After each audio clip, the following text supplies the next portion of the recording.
Securing your first rent-to-rent deal has never been this easy before, so if you're struggling to secure your first property, watch this video.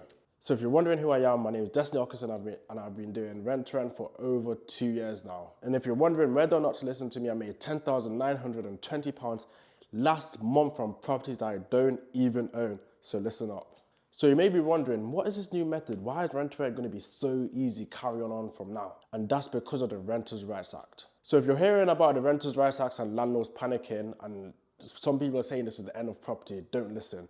Us rent-to-rent operators are going to scoop in the market and use this to our advantage. So in this video, I'm going to explain how, step by step, how the Renters' Rights Act is going to benefit us as rent-to-rent operators in terms of securing more rent-to-rent deals, more Airbnb deals, and effectively just making more money. And take this from someone who secured over 7 viewings in the past 2 weeks just from this act being implemented in the upcoming months. So essentially, as I said, this Renters' Rights Act is scaring landlords away from your ideal tenant. So we're talking about your family lets, your individual lettings, even your student lettings.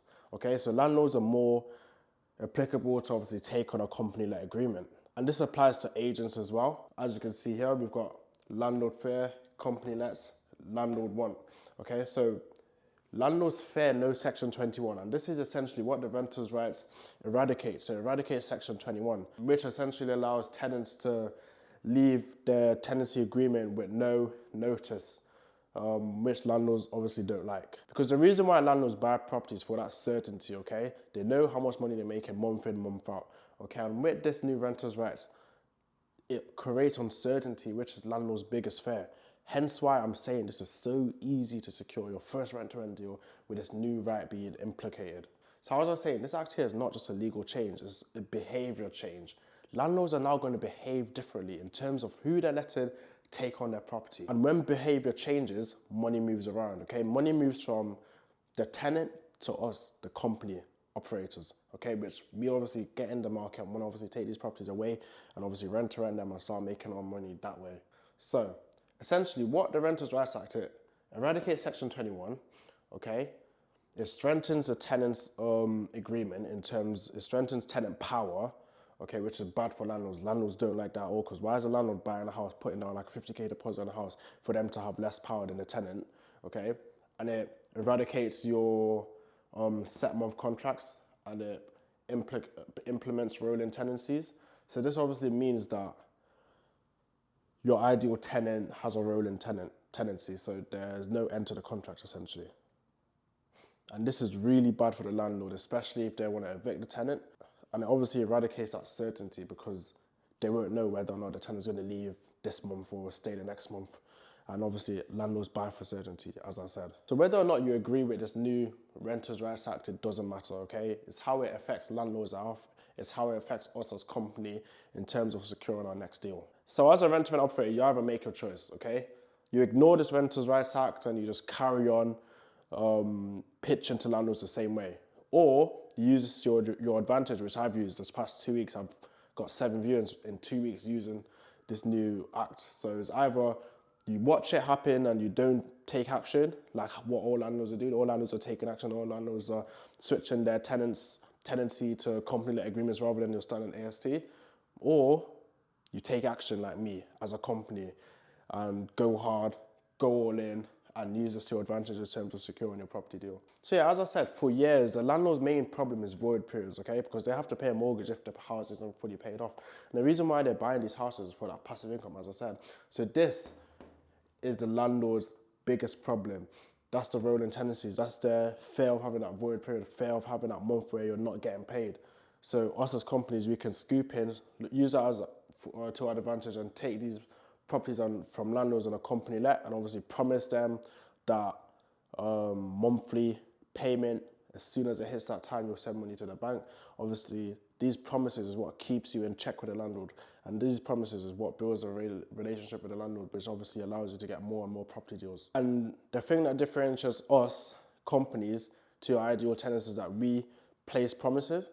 Okay, yeah, a tenant might sign a contract, but what if the tenant doesn't make them money for that month? What if the tenant gets fired that month, okay? Then that's no money. And because there's no section 21, evictions are harder, then the landlord's going to lose the money for the upcoming months, okay, unless they take them to court. And we all know how the court system works. It takes ages for evictions to happen. So it's either the landlord chooses this, okay, all these fares, they choose this by choosing your normal tenant, or they choose this by taking us companies on.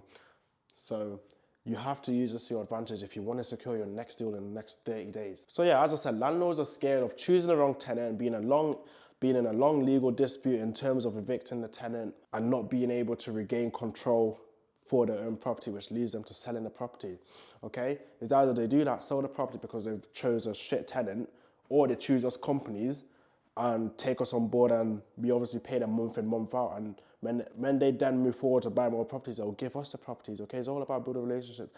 Property is a relationship game, and I can show you right now. As you can see, does he have any more? Yes, 2 more on Berry, and these are properties that these landlords send to me week in, week out, day in, day out, just based off relationship. And if you can use this to your advantage, it will be extremely easy for you guys to build these relationships with landlords, which will make your job a lot more easier, which will make more money for you in the long run in terms of property. And this is how you run a real empire. This is how you build a property empire, relationships. As I said, take one deal, secure our first deal using this.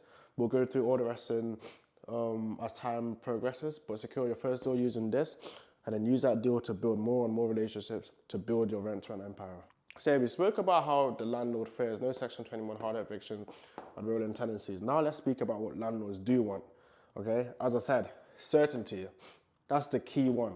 As I said, certainty, that's the key one. That's the number one thing that landlords do need. They need certainty on how much they're making month in, month out, okay?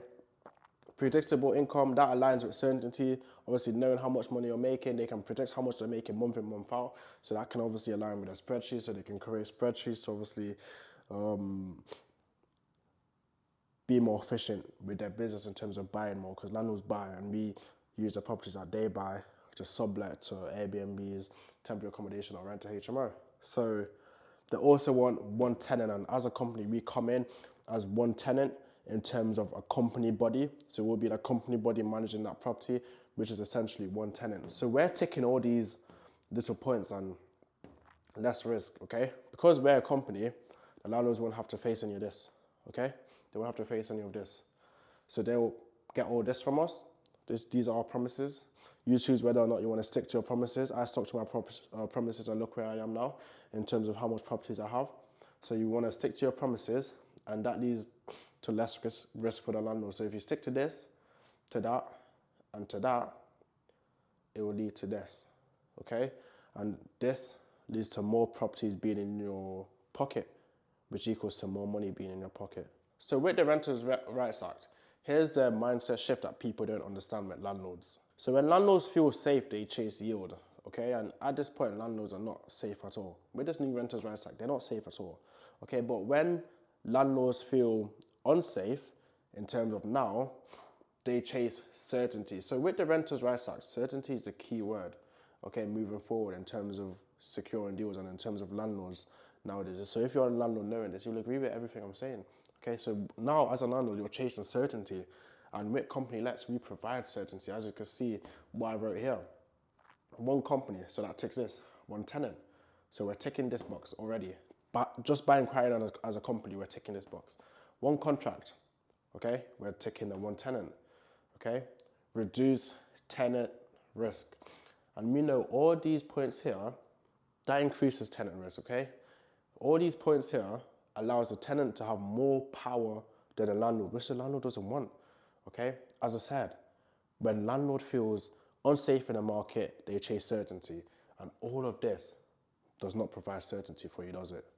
So yeah, there's a massive shift in the market. As I wrote here, renters' rights equals market shift. Crazy shift in the market. Landlords no longer want tenants, they want companies now, okay? So this is a market shift that you need to take advantage of in terms of moving forward and in terms of obviously securing as many rent-to-rent deals as you want. As I said, I received 7 inquiries for viewings in the space of 2 weeks just by implementing this. And if you want my scripts in terms of how I implement this into my pitch, when I'm cold calling landlords, when I'm sending inquiries on Open Rent, Zoopla, Rightmove, Property Borders Academy below, join that and I'll see you there. So yes, so for you guys wondering what is the difference between a contract from your ideal tenant and the contract from your company. So what we have here is a AST and your company let. So me, I'm a landlord, okay, as a company, okay. I have a couple of rental HMOs, which I obviously manage myself, which I don't give to management because HMOs is fairly easy to manage yourself, okay. So what I do with my HMO tenants, okay, so this is even going to affect me with my rental HMOs, okay, and it also affects me in a good way in terms of my inquiry my rental HMOs as well. So as you can see here, AST, you got individual. So I'm giving individual contracts to each tenant. So on a room by room basis, if I say, for example, if I have a 4-bedroom house in central Liverpool, okay, L1, okay, 4-bed HMO, each tenant has an individual contract. And this is really bad for me as a renter and operator in terms of being a landlord with that property, okay? As I'll have no Section 21 in place, so that doesn't protect me. Harder evictions doesn't protect me. Rolling tenancies doesn't protect me. Okay, this is the same with landlords in terms of securing that rent-to-rent deal. They will no longer give it to your ideal tenant because of all these problems here.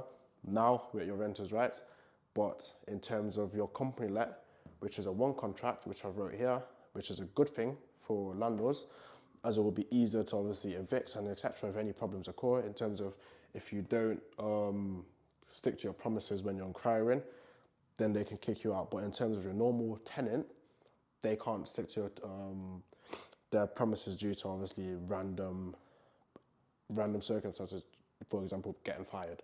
So under your normal AST, which is what the landlords give to your normal tenant in terms of a family or individual if it's a HMO, they feel trapped by the housing law, okay? But that's not the case with company lets, okay?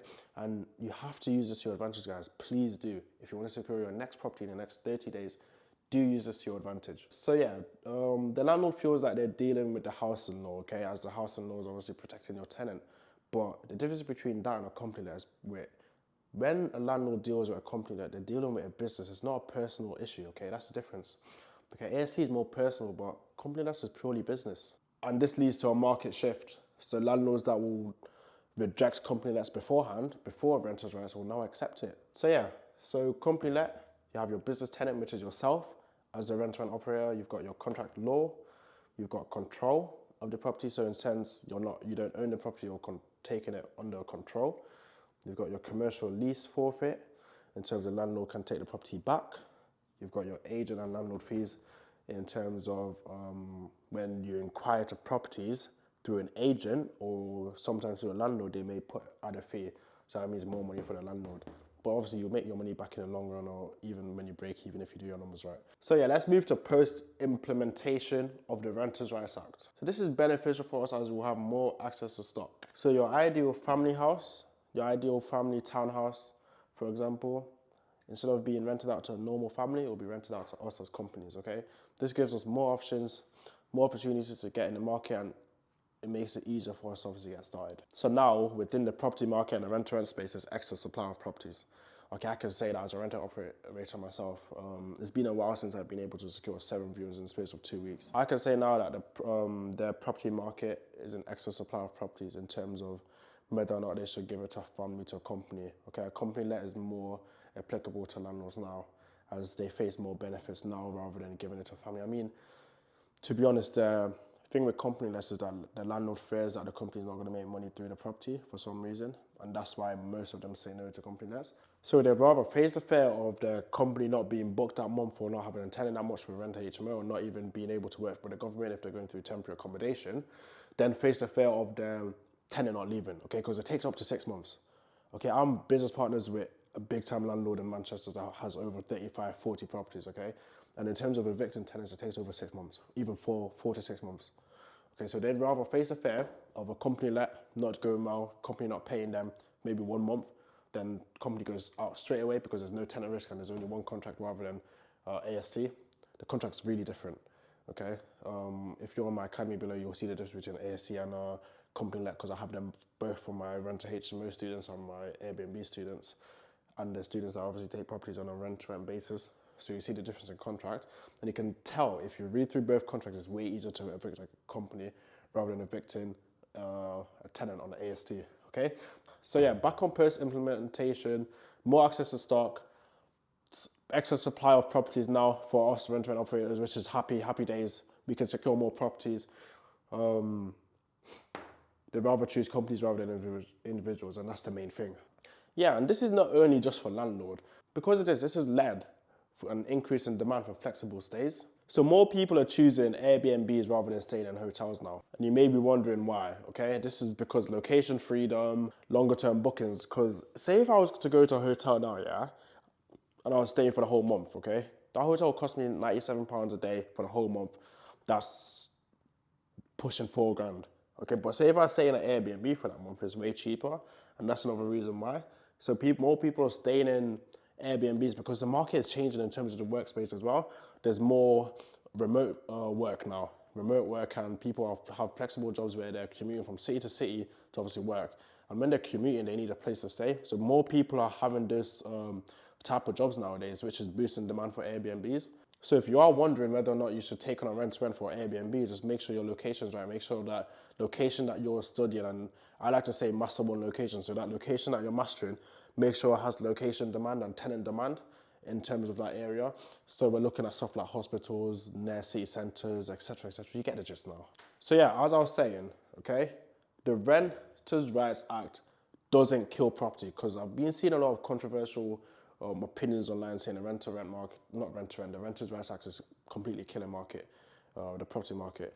But it doesn't. It changes who wins, okay? And us rent-to-rent operators have to use this to our advantage. And in the sense of who's winning, we're winning now, okay? It used to be the tenants winning in terms of getting the properties over us, okay? There used to be excess demand for rent-to-rent properties, but now there's excess supply. So you can see the shift in the market there, okay? So we're winning now. So the main thing, landlords are scared of tenants now, and they want companies now. So operators that notice the shift, so all of you guys watching here, will secure more deals in the next 12 months than you would in the next 5 years if this wasn't implemented.